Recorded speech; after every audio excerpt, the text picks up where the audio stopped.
Hi everyone, this is Ray at Ray's Reviews, and a big thank you to school.com/pro player pathway for sponsoring Ray's Reviews.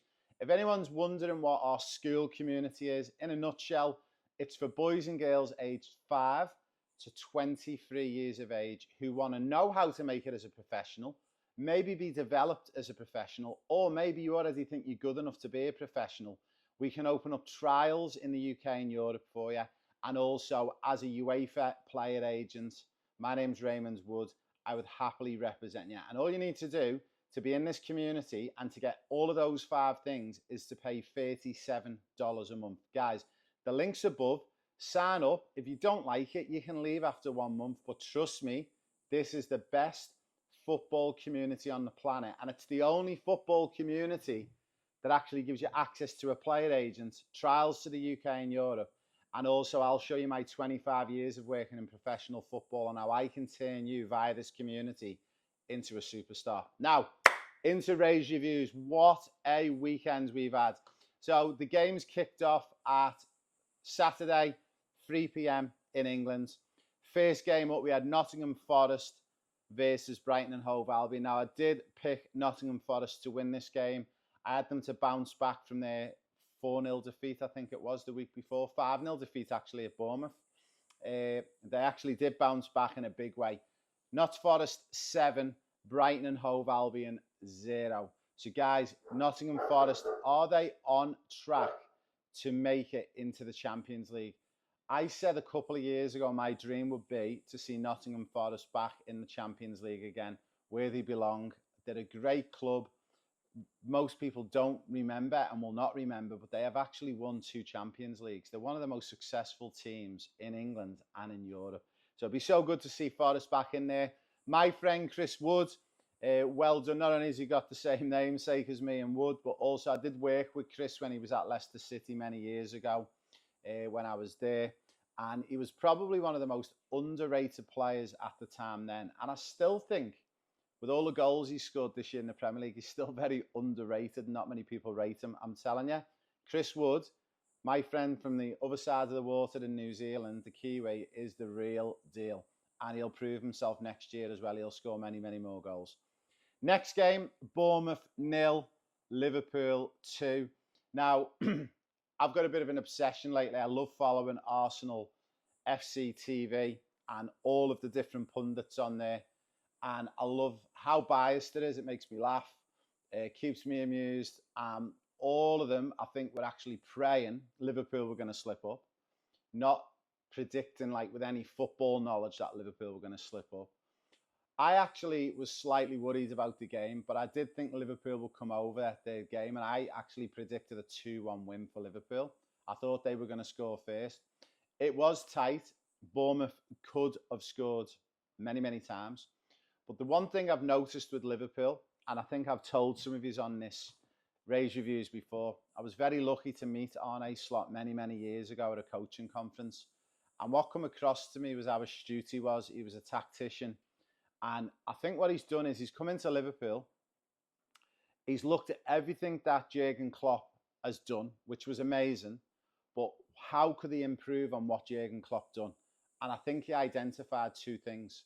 And this is the thing, and I want to give this as a tip to anyone who coaches and loves football and wants to get better at coaching. What I noticed is he went in and he identified one problem. And the one problem was, out of the top 6 teams in England over the last 5 or 6 seasons, Liverpool have more injuries than any other club. Now, there's a certain club at the moment in the Premier League who we'll talk about in a moment who's in that situation. And he looked at that and said, was it just that you're unlucky, or is there something else going on? And I think Arne Slot, when he looked at it, you don't get unlucky 5 years in a row having the most amount of injuries out of the top 6 teams. Yeah, admittedly, it's because you're in every competition and you're going to go deep into all the rounds. But he realised it was the style of football that was affecting the players. They were burning out halfway through the season. They were getting really, really bad injuries, ACLs, calf tears, hamstrings, which is when that body is overused, okay? So I know for a fact Arne Slot's gone into Liverpool and he's tapered back that little bit of rock and roll football. In return, it's actually made us defensively a little bit stronger, well, a lot stronger. And also, whenever we need to, we can up the gears and go back to that rock and roll football. But we don't need to go at rock and roll football for 40 minutes in a game. And I think that's the difference with Slot. He's so smart. He just looked at one area that he could pick on that he thought Klopp could have done better. He noticed the problem, he created a resolution, and it's actually come with a positive outcome. So well done to Arne Slot. And that's not just because I'm a Liverpool fan. That's to give you guys an idea of the thinking that goes on with these top level coaches. Because you've got to remember, I've worked in the top game for 20 years and we all think the same. Now, our next game that we had at the weekend, and it was a great game, and I called this one as well, Everton versus Leicester City. David Moyes, a lot of people are saying it's the new coach bounce effect and it'll wear off in a few games' time. I don't think it will. I think Everton going into a new stadium, new investment, new coach, as much as being a Liverpool fan, I hate admitting it, I think Everton are going to be a top 6 team next season. You wait and see, and you can pull this video back up, and if I'm wrong, you can tell me. Okay, next game. Ipswich Town versus Southampton. Now, I actually predicted this was going to be a 1-1 score draw. The game was a very, very, very close game, but the score finished Ipswich Town 1, Southampton 2. What a 6-pointer this was. It was a little bit end-to-end. I thought Ipswich were probably the better team over the 90 minutes, but it's all about scoring the goals. And Southampton, they took the chance in the last 5-6 minutes of normal time, and they held on to win the game 2-1. Is it going to affect whether Ipswich and Southampton stay up and go down? I still think both teams, unfortunately, go down. I do like the style of football Ipswich has been playing this year, and they have really gone for some of the big teams.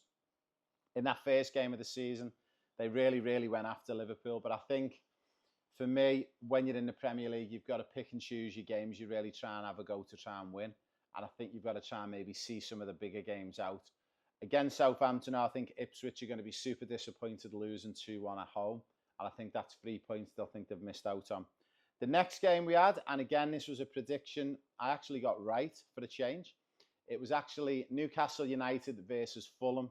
And the result finished Newcastle United 1, Fulham 2. I seen Fulham earlier on in the season. I was actually at the game at Manchester City. And I went along with one of my staff members, and Manchester City beat Fulham 3-2. But I remember watching that game, and it was 2 things that stuck out to me. And my staff member will confirm this. And I said, I've got a feeling City are going to go on a bit of a dip this year, because after watching them against Fulham, they just got over the line and they struggled in that game big time defensively. They didn't transition quick enough from attack to getting back when they lost the ball. But one of the things that stuck out like a sore thumb was how good of a team Fulham are. Fulham are a class outfit, class coach, some class players, and on the counter, players like Traore. Wow, what speed. Now, the game finished Newcastle 1, Fulham 2. Great result for Fulham on the road, a big 3 points for them. Newcastle, again, showing their inconsistency. I've said it to you before, there's a lot of good English coaches around, and I think Howe is a good English coach. Is he good enough to coach a Premier League team? For me, I don't believe he is. I think there's better coaches out there. And I'm not a big fan of you just select a coach because he's English because you're working in England. I think whoever's the best fit for the job should be in that role. I don't think Howe's up to the job. You've got to look at the investment Newcastle have had. You've got to look at the players they've got to their exposure, the likes of Isaac, Gordon.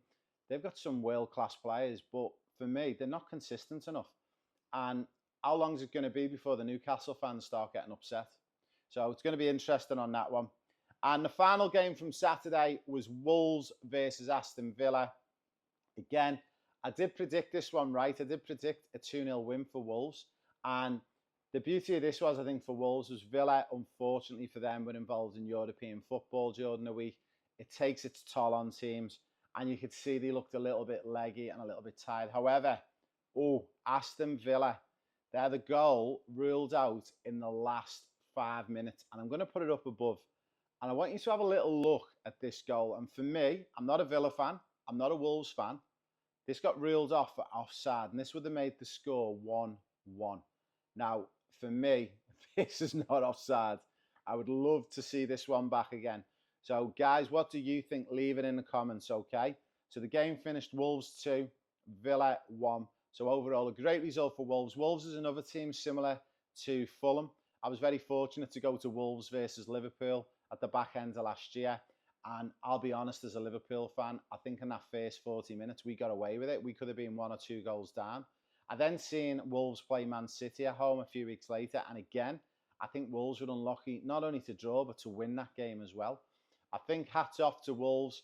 A little bit of a shame, I think they sacked the last coach, because I think if they would have persisted for a few more games, I could see it from the outside looking in, it was going to come good eventually anyway. And I think this new coach coming in is going to get a lot of the plaudits, but I believe the work that was done over the running up from the beginning of the season to November, December was done by the old coach. So it's a shame that they did let him go. Now, we had some big games overnight. We're just going to go to our Sunday games. We're going to get some of those results up and some of the talking points. But before we do that, sorry guys, bit of a dry throat. Now, Brentford versus Tottenham. Now, I actually had this as a 2-1 win for Brentford. How wrong was I? Brentford 0, Tottenham 2. Now, I did watch the highlights back this morning, and I watched the long highlights. I think it was like 30 minutes, 25 minutes. To me, the game, just on those highlight reels, it looked like Brentford absolutely dominated the game. And it looks like Tottenham done a smash and grab. Now, Tottenham fans won't care about that. They want results on the board. They want to try and get a trophy with Ange Postecoglou. Ange Postecoglou was promised a trophy because he said every second season at a club he's ever been at, he always wins at least 1 trophy. So that's the promise he's made to the Tottenham Hotspur fans. For me, obviously, as we know, the only 2 chances he's got is the League Cup and the FA Cup. Can they beat Liverpool at Anfield next week? They're already 1-0 up from the first leg. I don't think so. I think it's going to be a tough ask for Tottenham. Even if they go and defend and park the bus, Liverpool will score. And once Liverpool will score, Tottenham have got to come out. And it's going to be an interesting game. Next game, Manchester United versus Crystal Palace, the mighty Crystal Palace. Now, I did predict Manchester United 2, Crystal Palace 2 for this game. I got one half of it right. It was Manchester United 0, Crystal Palace 2. I am now wondering, Mr. Amarim, I told you about this in one of the previous Raise reviews. When I was in Lisbon last year working with UEFA, I was very, very fortunate to meet him. He's an amazing guy, an amazing coach. Has he bitten off more than he can chew at Manchester United? Some of the wheels are in motion. Rashford's gone to Villa on loan, which I think for Villa is going to be phenomenal. They got 70, 80 million for Duran, and for me, they're going to get a world-class striker in Rashford with a right to buy him at about 40 million. And I've got a feeling he's going to go and bang goals for Aston Villa. So watch this space on that one. Also, is it an upgrade for Rashford because he's joined the Champions League club and Aston Villa in the Champions League? Or is it a downgrade? You tell me. Leave it in the comments below, everyone. All right, this morning's game, the big game, Arsenal versus Manchester City. My heart was hoping for a 2-2 score draw, but my head told me, looking at the past couple of weeks and the way City have been playing in Arsenal, it was probably going to be a win for Arsenal. I did predict a 3-1 win for Arsenal, so nearly got it right. But big congratulations to Arsenal. Great win. Arsenal 5, Manchester City 1. Wow. Have they got problems at Manchester City at the moment or what? They just can't find consistency. They've got Real Madrid coming up in the Champions League across 2 legs. They've got Liverpool coming in the Premier League in a couple of weeks' time. And also they've got to go and play against Chelsea as well. They've got some tough, tough games. For you, Pep Guardiola, is time up? Should he leave? Will the club sack him? Are you a Man City fan? Leave it in the comments below. For me personally, I think the writing's on the wall. It looks like there's a lot of problems in the back dressing room. It looks like everyone's not overly happy at the club. And I think it's time to evolve the team and the squad. And I think maybe it's time to evolve the coach.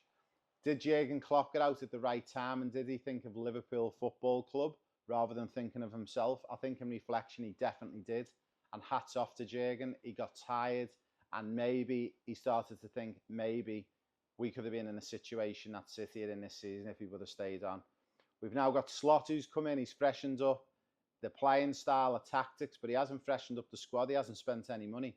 The scary thing is for everyone watching, especially if you're in neutral and you look at the football landscape in England, if Liverpool were to go on and win one of the big trophies this year, or win both of them, Can you imagine when they go on the transfer market for 1 or 2 players in the summer and they bring in 1 or 2 big world-class players?